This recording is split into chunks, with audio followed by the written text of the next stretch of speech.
ওয়াজিফা দিয়ে শুরু হয়, আবার দরুদ ও সালাম মিলাদ ও কিয়াম দিয়ে শেষ হয়। তাহলে এই ধরনের মাজলিসগুলি কি পূর্ণ কামিয়াবি মাজলিস। কথাটা বুঝতে পেরেছেন? তাহলে এই ধরনের মাজলিসগুলি আমাদের করার দরকার আছে কিনা? এই ধরনের মাজলিসগুলি করার দরকার আছে। ও আমার সম্মানিত ভাইরা, আপনি দেখেন যদি কোনো মাজলিসের মধ্যে যদি দরুদ ও সালাম যদি না যদি হয়, ওই মাজলিসটা পূর্ণ মাজলিস হয় না। রাসূল দুজাহান নবী মুহাম্মদ রাসূলুল্লাহ সাল্লাল্লাহু আলাইহি ওয়াসাল্লাম বলেন, আউলান নাস বিয়াউমাল কিয়ামা আকসারুহুম আলাইয়া সালাহ, যে ওই মানুষটা সবচাইতে কঠিন সেই কিয়ামতের ময়দানে আমার নিকটবর্তী হবে যেই মানুষটা পৃথিবীর জমিনে সর্বহারতে দরুদ ও সালাম প্রেরণ করে। তাহলে আমাদের মাজলিসটা কি দরুদ ও সালামের মাজলিস না? তাহলে আমরা সেই হাসরের ময়দানে কিয়ামতের ময়দানে কার পাশে থাকবো? রাসূলের পাশে থাকবো। আমরা কার পাশে থাকবো? রাসূলের পাশে থাকবো। রাসূল যার সাথী হয় তার কি কোনো কষ্ট হয়?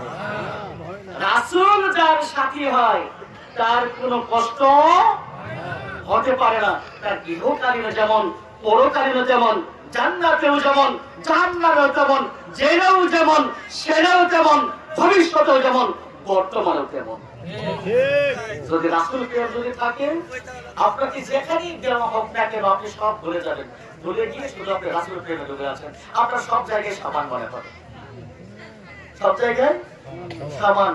আর যে রাসূলকে যে ধরেছে সে তো পূর্ণ ইসলাম ধরেছে, আর রাসূলকে যে ত্যাগ করেছে সে তো পূর্ণ ইসলাম ত্যাগ করেছে। কোরআন হাদিস বুঝতে চাও তো রাসূলকে বুঝো, ইসলাম বিদ্বেষী হতে চাও রাসূলের সঙ্গে বিদ্বেষী করো। এটাই চূড়ান্ত কথা। তুমি কোরআন হাদিস বুঝবে, তুমি মুফতি হয়েছো, তুমি দাওরাই হাদিস করেছো, তুমি এমফিল করেছো, তুমি আদব এই পেটুরি ক্লাস তুমি অতিক্রম করেছো, কিন্তু তুমি রাসূলকে বোঝোনি। তুমি রাসূলকে না বোঝার কারণে তুমি কোরআন হাদিস বোঝোনি।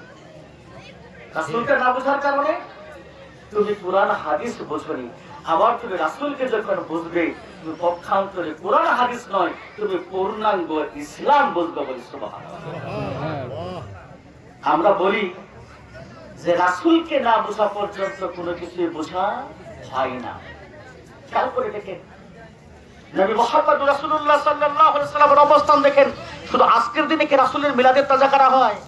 আজকের দিনে নয়, সাইয়েদুনা আদম আলাইহিস সালাতু ওয়াস সালামের যুগেও রাসূলের মিলাদের তাজা করা হতো, কিন্তু আজকের দিনে খবিশ মার্কা মৌলবী যারা তারা এর বিরোধিতা করে। হাসাইসুল কুবরার মধ্যে হাদিস খানা এসেছে, কানজুল উম্মাল ফি সুনানিল আকওয়ালের মধ্যে হাদিস খানা এসেছে, অথচ আজকের দিনে অস্বীকার করা হয়। এই খাসাইসুল কুবরা হাদিস শাস্ত্রের অন্যতম কিতাব, যেই সমস্ত কিতাবগুলি যদি অধ্যয়ন যদি না করা হয়, তাহলে আজকের দিনে কোনো আলেম মৌলবী দাবি করতে পারবে না। যদি কানজুল উম্মাল ফি সুনানিল আকওয়াল যদি অধ্যয়ন না করা হয়, তাহলে কেউ নিজেকে আলেমী দাবি করতে পারবে না। অথচ কানজুল উম্মালের 11তম খণ্ড 455 পৃষ্ঠা হাদিস নম্বর 32137 এর মধ্যে হাদিস খানা পাওয়া যাবে।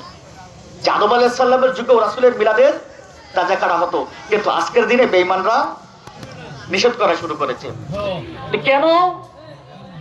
আমি আপনাদের সাথে ডিটেইলস সব বর্ণনা করব এজন্য যে এটা আমাদের ঘরোয়া পরিবেশ। ঘরোয়া পরিবেশের আকীদার কথাগুলি আমি এক এক করে খুলে বলার চেষ্টা করব, যেগুলির মধ্যে পেশ রয়েছে।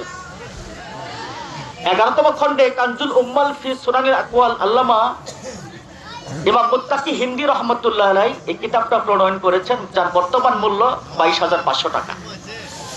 22,500 টাকা হলে আপনার যেটা আবার বৈরুত ছাপা সেটা আনা যায়।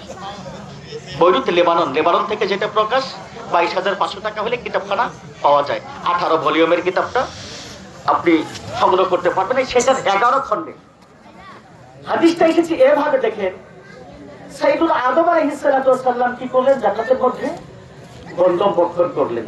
কি ভক্ষণ করলেন? গন্ধম ভক্ষণ করলেন। অনেক লম্বা হাদিসটা, অনেক লম্বা। আমি সংক্ষিপ্ত আকারে মূল পয়েন্ট কাটলু তুলে ধরছি আকীদাটা পরিষ্কার করার জন্য। গন্ধম ভক্ষণ করেন, আল্লাহ তাআলার নির্দেশ হলো তুমি পৃথিবীর জমিনে নেমে যাও।